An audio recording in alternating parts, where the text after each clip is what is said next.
Guys, good afternoon, good evening, depending on what time you're watching me. My name is Faisha Ade. I film about my life here in Germany, studying in Germany, living in Germany, coming about things you need to know about coming to study in Europe, the whole of Europe. So in today's video, I'll be talking about the visa requirements for going to study in Iceland. So if you're interested in such a content, please keep on watching and please hit the subscribe button. I'm trying to get to 1,000 subscribers. And without further ado, let us dive right into the video.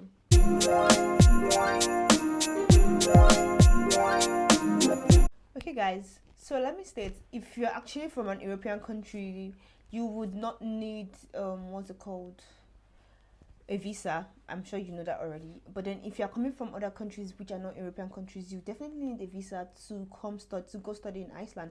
Now the question is, what are the things you need to take along with you when you're going to apply for this visa, right? Now let me help you out with those questions. Let me give you the answers to these questions. The first and foremost, the most important is your passport, which is your international passport. You would definitely need your international passport, but I would advise you to have at least 6 months extra from the day you're going to actually finish studying in Iceland, just so that they can guarantee you that would make it easier for you to have visa. I don't know if that makes any sense, but then I would definitely advise you to have at least 6 months, if possible a year, left on your passport after your studies. If your studies is like for 4 years, then it's fine. But then if it's like for 2 years, 1 year, it's advisable to actually have extra 6 months after your studies. You also need 2 size passport photographs. The normal size of passport photographs, not international passport, not actually your passport photograph.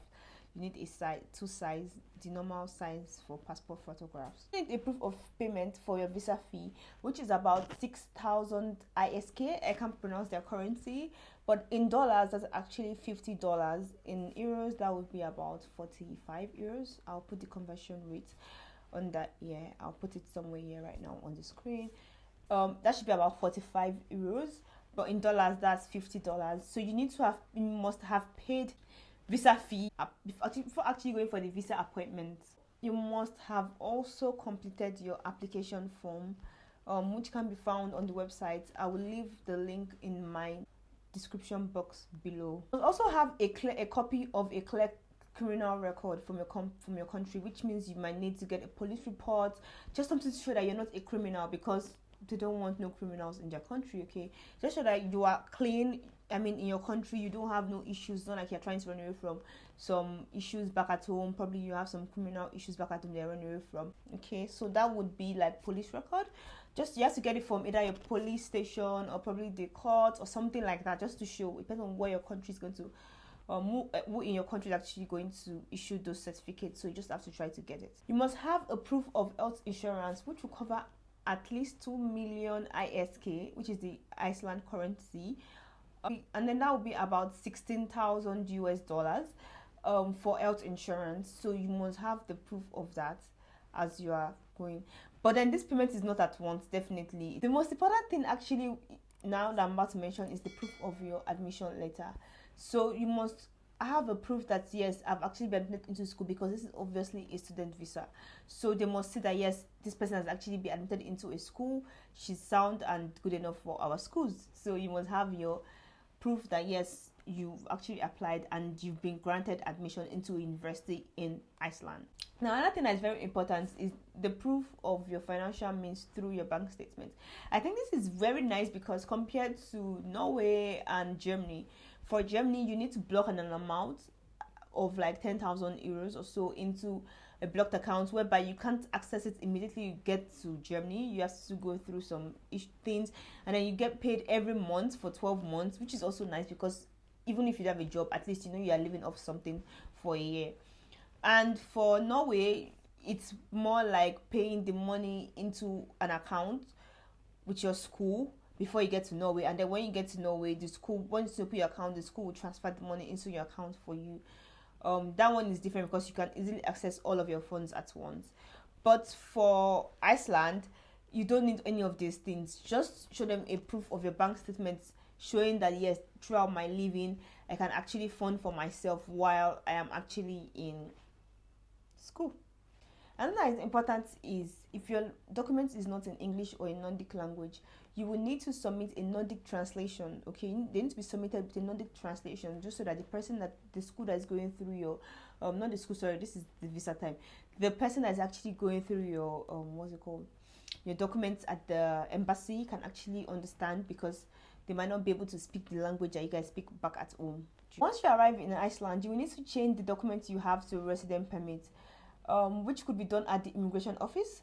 I'm sure once you get there, you will find your way around with the remaining students that could help you out from school, or your international office in your school could also help you out finding the nearest immigration office to you, to your house, or to the place you live, to your city. And then now, once you have a resident permit, you can now start working up to 15 hours a week, which is different because in Norway, in Germany, I think Austria also, you could work 20 hours, but in Iceland you can work up to 20 hours a week. It's restricted to 15 hours a week. I'm sure during the winter you wouldn't even want to work that much, right? Because it's cold. So it's fine. It's quite easy to actually find a job without knowing the language, but the demand might be high because there are other students that are actually there also. But then if you are a student and you know that you want to find a means of livelihood, to add to the money that you already have, then you can also try to do some odd jobs, not odd like bad odd, like some other, because it's just 15 hours, you could try to work in the logistics, cleaning. These are jobs that you could just do for 15 hours. These are jobs that would not really take so much of your time, because it's just 15 hours and you can actually just put the schedule around your own school schedule, because you should remember that you're there for schooling. And schooling should be your number one priority before trying to get money. Another thing you should also know is that Iceland also uses the Schengen visa, which means that if you go study in Iceland, you actually have the opportunity of traveling around Schengen countries. Hey guys, so that's the end of this video. I hope it was helpful. I hope I was able to answer any questions that you have about going to study in Iceland. If you have a question that I didn't answer, or there's something that you're thinking about that you think I didn't answer, please do also leave them in the comment section, and I'll definitely make a video answering those questions.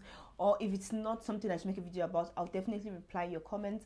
And if you don't leave it in the comment section, then please DM me and I'll definitely answer your questions. Thank you guys for watching. If you've watched up until this point and are not subscribed, what are you waiting for?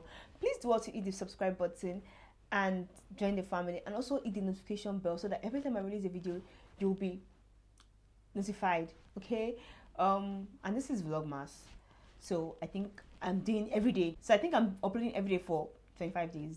I've been doing so well so far. I've done 4 out of 25, which means 21. I think I'm doing well, right? All right guys, so I'll see you tomorrow. Bye.